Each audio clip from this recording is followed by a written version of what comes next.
Bonjour, bonsoir, selon l'endroit où vous nous suivez en ce moment. Je suis votre humble serviteur, le pasteur Victor Makonda de l'Église universelle de Dieu, l'Église pour tous.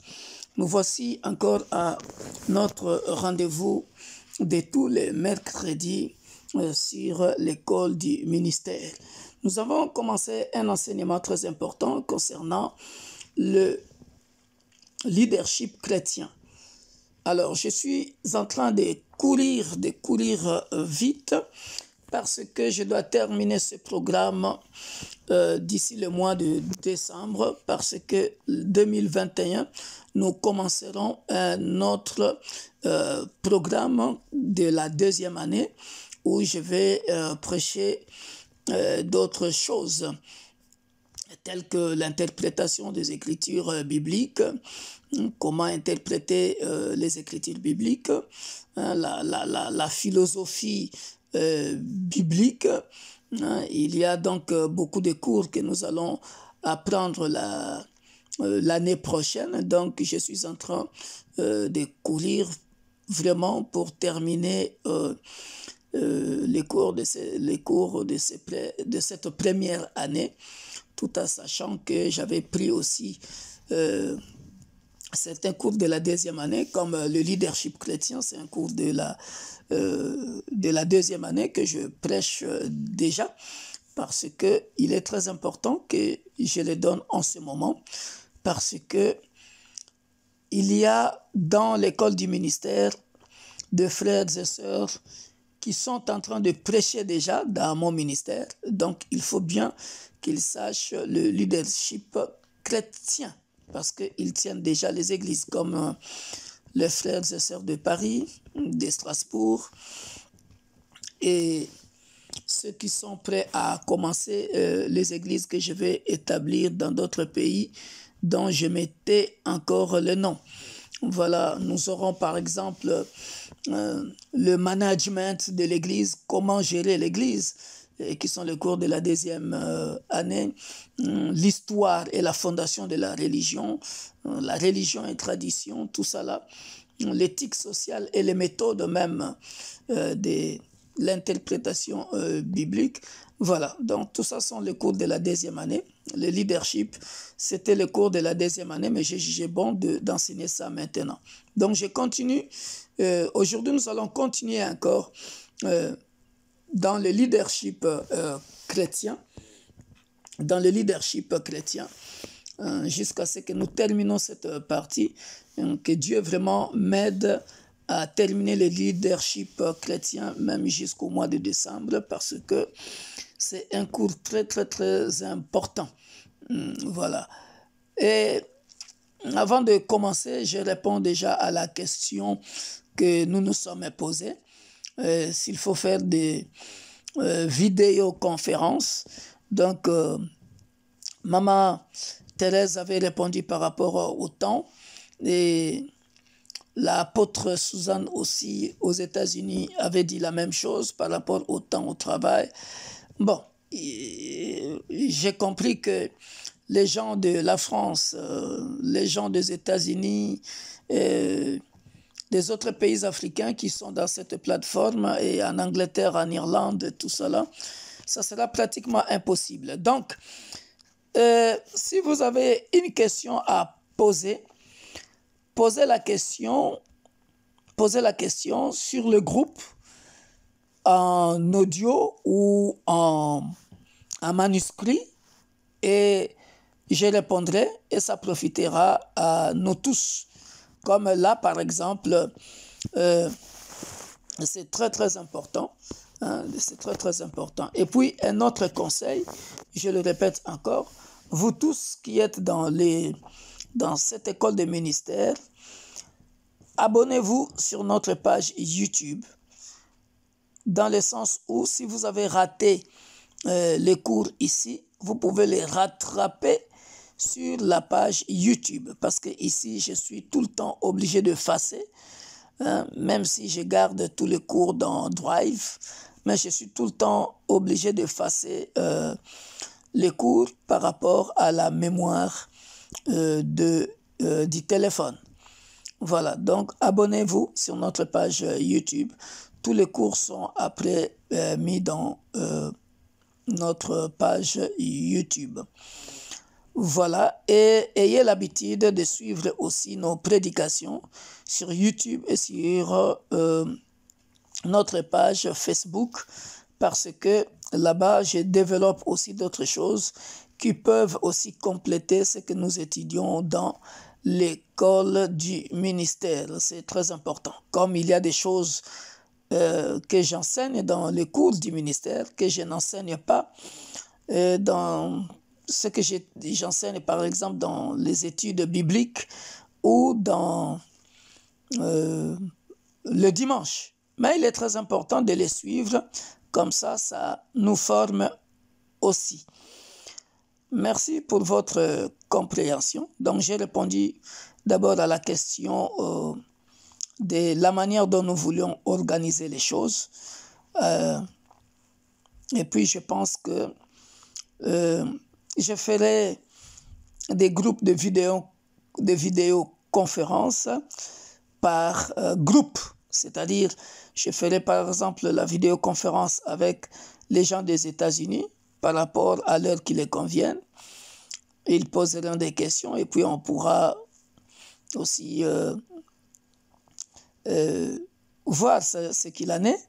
Comme je peux aussi faire une vidéoconférence avec les gens de Londres, avec les gens d'Irlande, avec les gens de l'Afrique du Sud, avec les gens de Strasbourg, de Paris.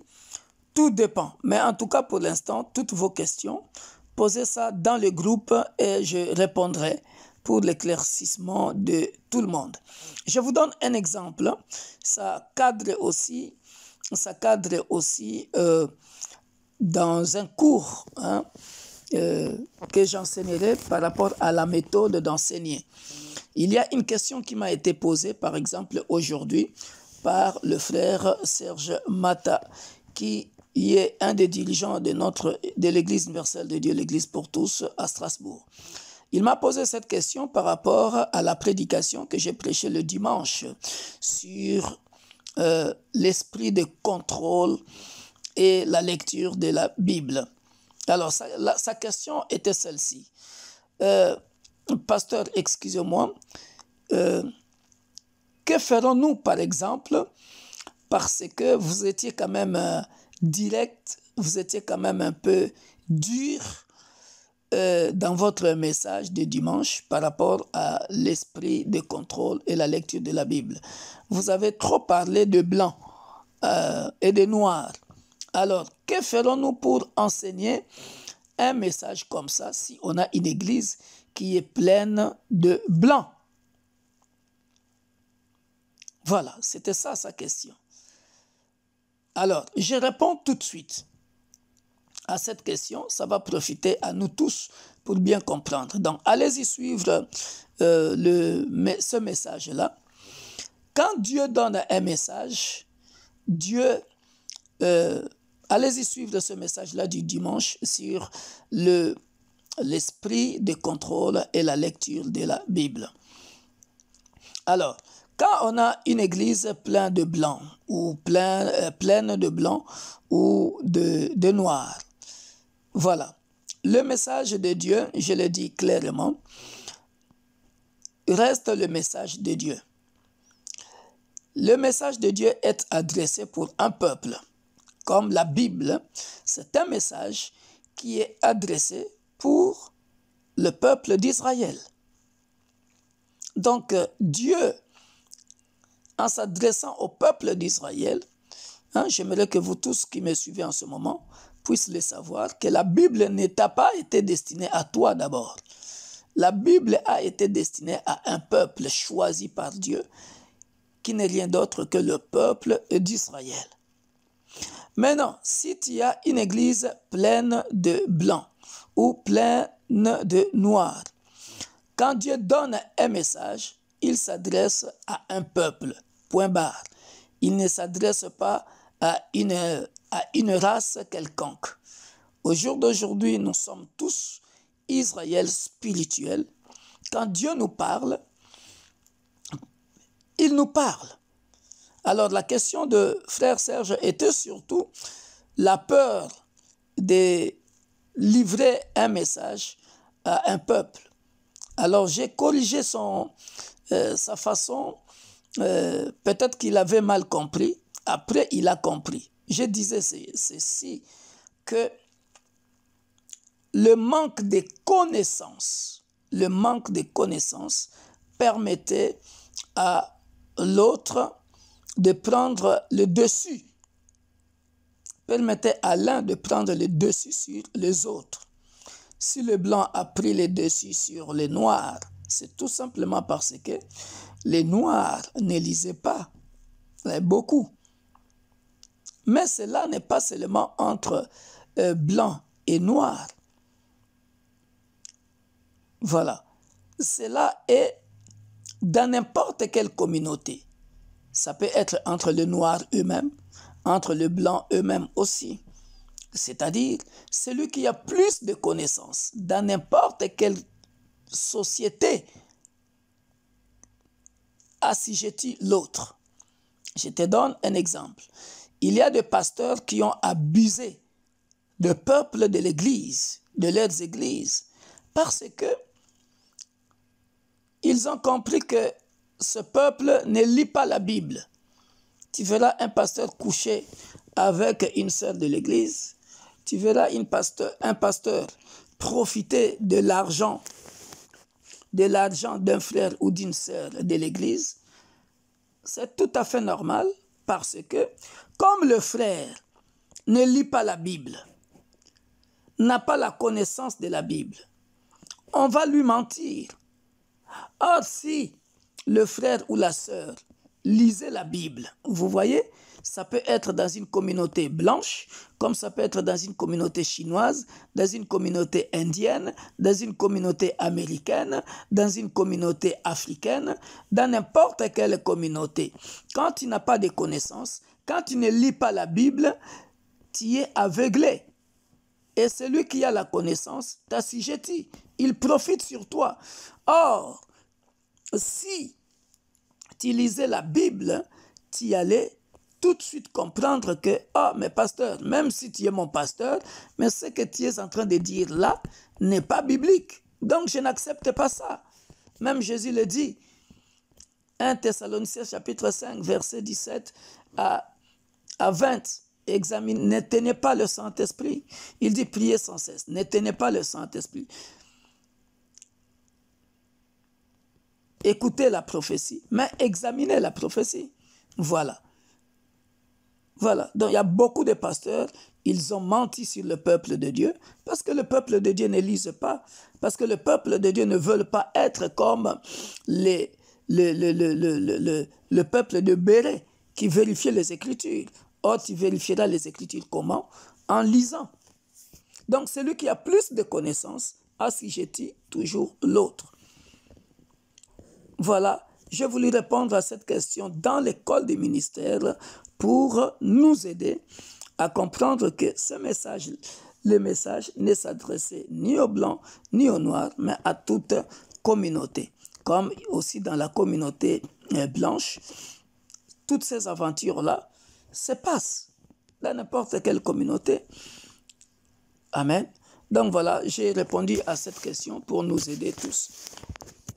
Maintenant, nous allons prier et je vais commencer le cours d'aujourd'hui. Tendre Père, nous te rendons grâce, nous te bénissons. Manifeste ta puissance dans ces cours sur le leadership chrétien afin que dans les objectifs que tu m'as donnés, dans la vision que tu m'as donnée, la vision de l'Église universelle de Dieu, l'Église pour tous, qui n'est rien d'autre que Matthieu chapitre 28, 17 à 20, où tu nous dis, allez, faites de toutes les disciples, de toutes les nations, mes disciples, baptisez-les au nom du Père et du Fils et du Saint-Esprit et apprenez-leur à observer tous les enseignements que je vous ai prescrits. Voilà notre objectif. Voilà pourquoi nous formons des disciples, Père de gloire, pour éviter des bavures dans l'Église corps du Christ. Sois derrière cette vision, afin que même après la mort de Victor Makonda, que quiconque qui sera dans les branches que tu m'as demandé de créer en tant qu'apôtre de la parole, Père de gloire, que tout le monde suive cette vision d'aller partout, faire de toutes les nations les disciples de Jésus-Christ de Nazareth, dans le nom puissant et glorieux de notre Sauveur et Seigneur Jésus-Christ, nous disons Amen. Bien-aimés dans le Seigneur, le leadership chrétien. Alors, bien-aimés, aujourd'hui, je continue le leadership chrétien. Nous allons parler brièvement d'un cours que j'ai intitulé, c'est toujours dans le leadership chrétien, si je peux intituler sa partie B, on va parler de progrès spirituel et les choses du monde. Le progrès spirituel et les choses du monde. Donc, vous comprenez, je vais plus insister que tout ministre de Dieu, que moi, pasteur Victor Makonda, que je suis en train de former, quand vous commencerez à diriger vos églises, bien-aimés dans le Seigneur, il faut plus penser au progrès spirituel.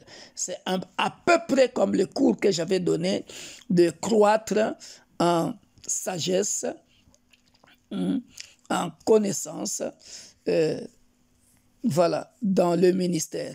Mais ici, quand je parle de progrès spirituel et les choses du monde, c'est tout simplement, bien-aimé dans le Seigneur, pour nous faire comprendre que tout ministre de Dieu devrait penser tout d'abord qu'il faut augmenter le volume spirituel et non penser d'abord à augmenter les matériels. Jamais un ministre de Dieu, tu peux penser toujours à penser au bien matériel. Je vais être clair avec vous. Vous pouvez venir visiter l'église universelle de Dieu de Roubaix, ici à Lille, en France. Vous pouvez venir visiter l'église universelle de Dieu de Paris. À Strasbourg, on n'a pas encore eu la salle. Mais, bien-aimés dans le Seigneur, vous verrez que mon style d'enseignement, ce n'est pas d'abord le matériel. Pourquoi je dis ça? Allez-y dans nos vidéos. Vous verrez, bien-aimés dans le Seigneur, ma priorité, c'est toujours le spirituel. Le matériel, ça importe peu. Pour moi, l'église est un lieu de rencontre. C'est un lieu de rencontre, tout simplement. Un lieu de partage de la parole de Dieu. Le bien matériel importe peu pour moi. Voilà pourquoi vous verrez que le chantre de l'Église universelle de Dieu, allez-y sur YouTube ou sur notre page Facebook, vous verrez que on a eu des moments, et jusqu'à présent d'ailleurs, on n'a pas le synthétiseur. On a le synthé, mais on n'a pas quelqu'un qui peut jouer au synthé. On a eu des moments où les chantres chantaient sans micro. On a eu des moments où il n'y a personne qui peut jouer à la percussion, par exemple. Voilà. Donc, pour moi, tout ça, ça importe peu. Ce qui compte pour moi, par exemple, dans la louange et dans l'adoration, écoutez-moi très bien, c'est le cœur. C'est le cœur qui s'exprime. C'est le cœur qui s'exprime. C'est le cœur. L'adoration, bien-aimé dans le Seigneur, l'adoration ou la louange, c'est d'abord le cœur. Et mes enfants le savent. Si vous partez dans notre église à Paris, vous verrez, on chante parfois avec une seule sœur. Voilà. Avec deux sœurs. Hein? Ici, à Lille, qu'ils aient les micros, qu'ils aient quelqu'un qui joue au synthétiseur ou pas, on danse. On danse pour notre Dieu. On danse pour notre Dieu. Donc, l'adoration, c'est d'abord le cœur qui s'exprime à Dieu. Voilà pourquoi, bien-aimés dans le Seigneur, Vous verrez par exemple lorsque vous lisez la Bible dans le livre de Genèse, vous verrez que lorsque Abraham va offrir Isaac, lorsque Abraham va offrir Isaac, bien-aimé dans le Seigneur, il ne va pas dire quand il va arriver à la montagne, bien-aimé, il va dire, allons adorer Dieu.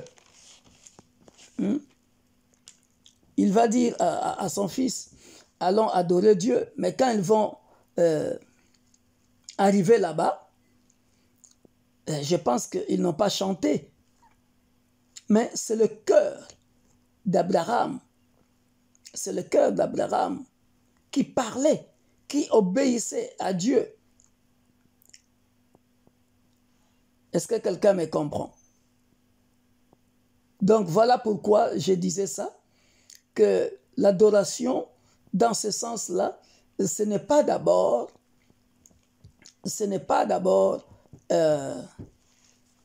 les matériels, les instruments. Ce n'est pas d'abord ça.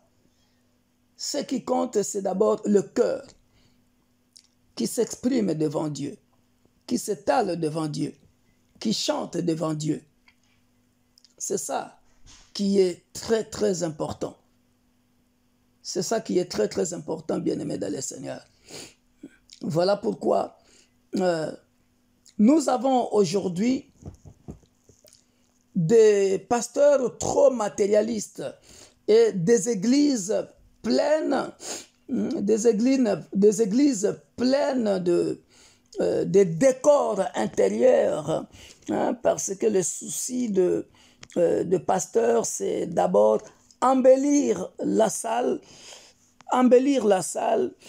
que ce soit une salle luxueuse, ce n'est pas mauvais, ce n'est pas mauvais. On a de plus en plus de salles de culte vraiment très, très luxueuses.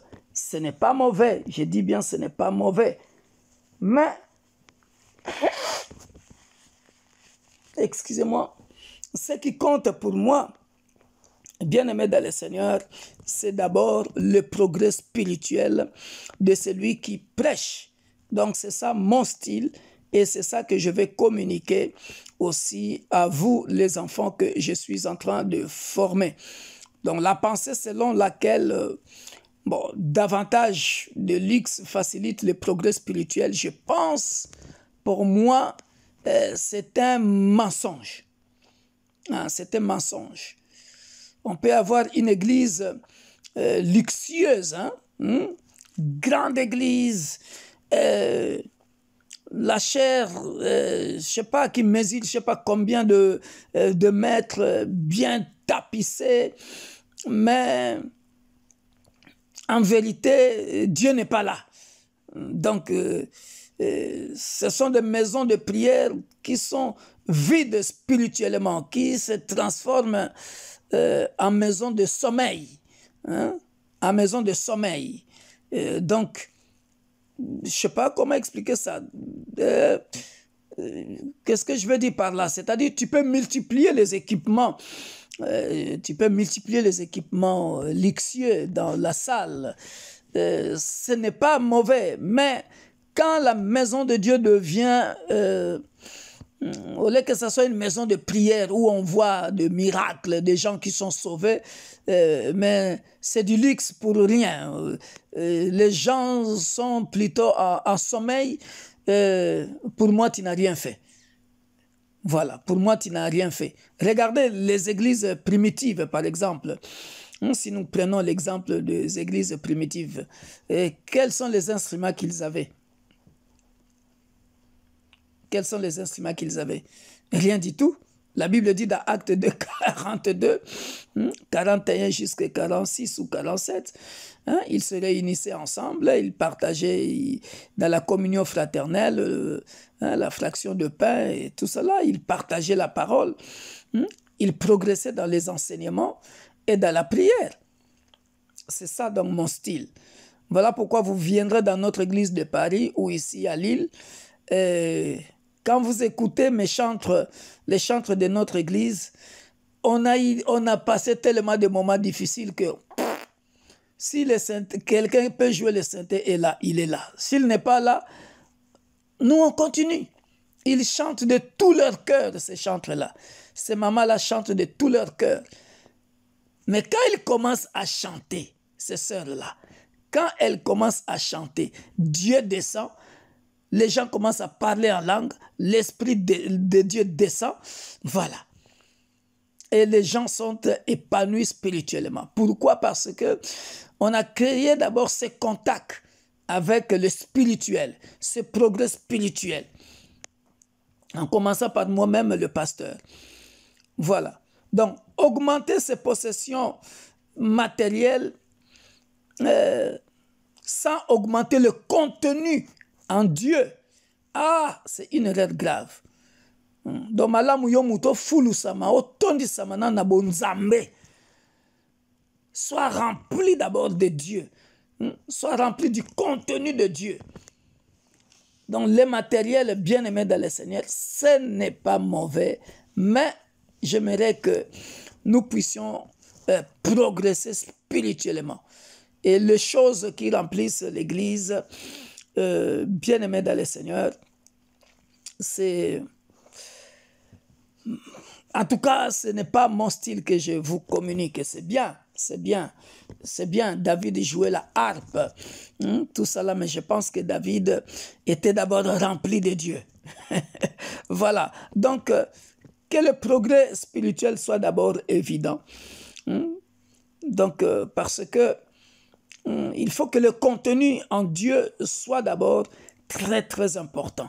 Donc, si vous venez à l'église de Dieu de Paris ou ici à Lille, vous verrez que à Paris, on n'a pas des instruments. On n'a personne qui joue, par exemple, au tambourin ou, je sais pas moi, à la batterie. Mais lorsqu'on commence à chanter avec nos mains, avec les sœurs qui chantent, le Saint-Esprit descend, opère des miracles, et on a des témoignages. Ça nous suffit. C'est ça. Donc, j'ai composé ces cours de progrès spirituel dans le sens où le leadership chrétien doit plus penser au progrès spirituel que de penser aux choses, au matériel, même dans l'Église. Donc, tu es dirigeant de l'Église, tu es un leadership, pense d'abord au progrès spirituel de brebis, toi-même aussi à ton propre progrès spirituel. C'est très important. Hein? C'est très important que ton contenu en Dieu soit vraiment volumineux, bien-aimé dans le Seigneur. Parce que nombreux pensent que la perte de Dieu est résolue par le bruit ou les paroles que les gens font dans les églises. Non. Et d'ailleurs, c'est encore à vérifier auprès de nos chantres. Est-ce que les chantres-là chantent de tout leur cœur? Est-ce qu'ils craignent Dieu? Voilà. Voilà pourquoi chez moi, ceux qui chantent, ils doivent être qualifiés. C'est comme ça que je forme les chantres de l'Église. Voilà, c'est des gens qui doivent être remplis de Dieu, qui craignent Dieu. Et voilà. Donc voilà pourquoi j'ai fait ces cours sur le progrès spirituel et les choses dans l'Église. Ça, c'est très important. Donc ne soyons pas des citernes vides où nous sommes vides, mais nous venons chanter pour montrer qu'on a tenu un micro et puis on joue à la batterie alors que le soir on était dans le bar, tout ça là. Et ça, bien aimé dans le Seigneur, c'est inadmissible. Voilà, donc il faut vraiment que nous puissions continuer à servir Dieu en esprit et en vérité. Tu ne peux pas sauter sur la vérité, tu ne peux pas, comment je vais dire ça, faire croire aux gens que tu marches dans la vérité, alors que tu as déjà perdu Dieu depuis longtemps. Voilà. Et encore, j'irai encore plus loin, la plupart des ministres de Dieu ont du mal à reconnaître là où ils ont été fautifs. Ça, c'est aussi un problème que nous avons avec les ministres de Dieu dans nos églises. Je vais vous donner cet exemple de Abraham avec Agar.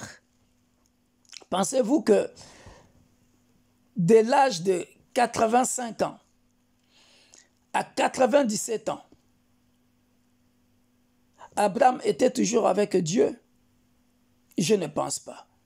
Je pense que Abraham avait perdu Dieu parce qu'il est parti avec Agar. On ne va pas revenir là, ce sont des histoires que vous connaissez. Parce qu'il est parti avec Agar, ce n'était pas la volonté de Dieu. Le jour où Abraham entra en relation avec Agar, Dieu le quitta. Dieu le quitta. Ah oui, Dieu prenait soin de ses affaires, mais il avait perdu le contact avec Dieu. De 85 ans à 97 ans. Pourquoi? Parce que Abraham, à ce moment-là, avait péché contre Dieu. Parce que ce n'était pas la volonté de Dieu. Donc, à un moment donné, il faut qu'un ministre de Dieu puisse se diagnostiquer lui-même. Tu dois te diagnostiquer toi-même. C'est très important. Un homme de Dieu doit toujours diagnostiquer sa maladie de manière appropriée. Un mauvais diagnostic que tu fais signifie qu'il n'y aura pas de traitement correct. Il n'y aura pas de traitement correct. Il faut reconnaître que non, j'ai failli. Ce que je fais là, ce n'est pas la volonté de Dieu. Ça, c'est très important. Les hommes de Dieu doivent d'abord entrer à l'école du diagnostic de leurs péchés avec Dieu avant de penser à les traiter. Jusqu'à ce qu'Abraham a reconnu que ici, je fais ce que Dieu ne m'a pas demandé. La promesse était là, suspendue au ciel. Il était question seulement de temps, attendre. Attendre. Ce n'est pas Sarah qui t'a appelé pour que tu l'écoutes. C'est Dieu qui t'a appelé. Attends la voix de Dieu. Et c'est comme ça que vous voyez les ministres de Dieu qui n'arrivent pas à se diagnostiquer eux-mêmes d'une manière appropriée. Tout le monde voit que, mon frère, Obando Tengama, tu commences à changer. Mais toi-même, tu ne veux pas le reconnaître. Non. J'avais déjà parlé de ça. Donc ça, c'est très, très, très important pour un homme de Dieu de diagnostiquer son péché d'une manière appropriée. Tout le monde commence à remarquer que non, tu deviens de plus en plus assoiffé d'argent, assoiffé de voitures, assoiffé de voyages inutiles, assoiffé, parce que ça existe, des séminaires inutiles, hein, parce qu'il y a des séminaires qu'on fait qui ne viennent pas de Dieu. Hein. Il y a des séminaires que les hommes de Dieu font juste pour qu'on les voie. Parce que l'autre là-bas a fait ça, il fait en fait le suivisme. Attention, bien-aimés, vous que je suis en train de former. Vous verrez, moi, votre humble serviteur, je le fais rarement, ce n'est pas parce qu'on est au manque de salles. Mais quand Dieu m'inspire pour un thème, je dis, même si on n'a pas de salle, mais considérez ce message que je suis en train de prêcher comme étant un séminaire. Donc, je le prêcherai pendant 3 dimanches ou 4 dimanches jusqu'à ce que je le termine. C'est comme ça que je procède parce que Dieu m'a convaincu. Voilà. Donc, cherchons à augmenter, à progresser spirituellement, mais ne cherchons pas à progresser matériellement. Voilà le leadership que je nous communique, bien-aimés dans le Seigneur. Que Dieu vous bénisse, c'était votre humble serviteur. Et nous sommes donc dans notre 13e leçon sur le leadership chrétien, partie B. Soyez bénis et prochainement nous parlerons de la sanctification, de la sanctification dans le leadership. Comment la vie de sanctification est indispensable dans le leadership chrétien. Soyez bénis et à la prochaine. Bye bye. C'était votre humble serviteur, le pasteur Victor Makonda. Bye bye.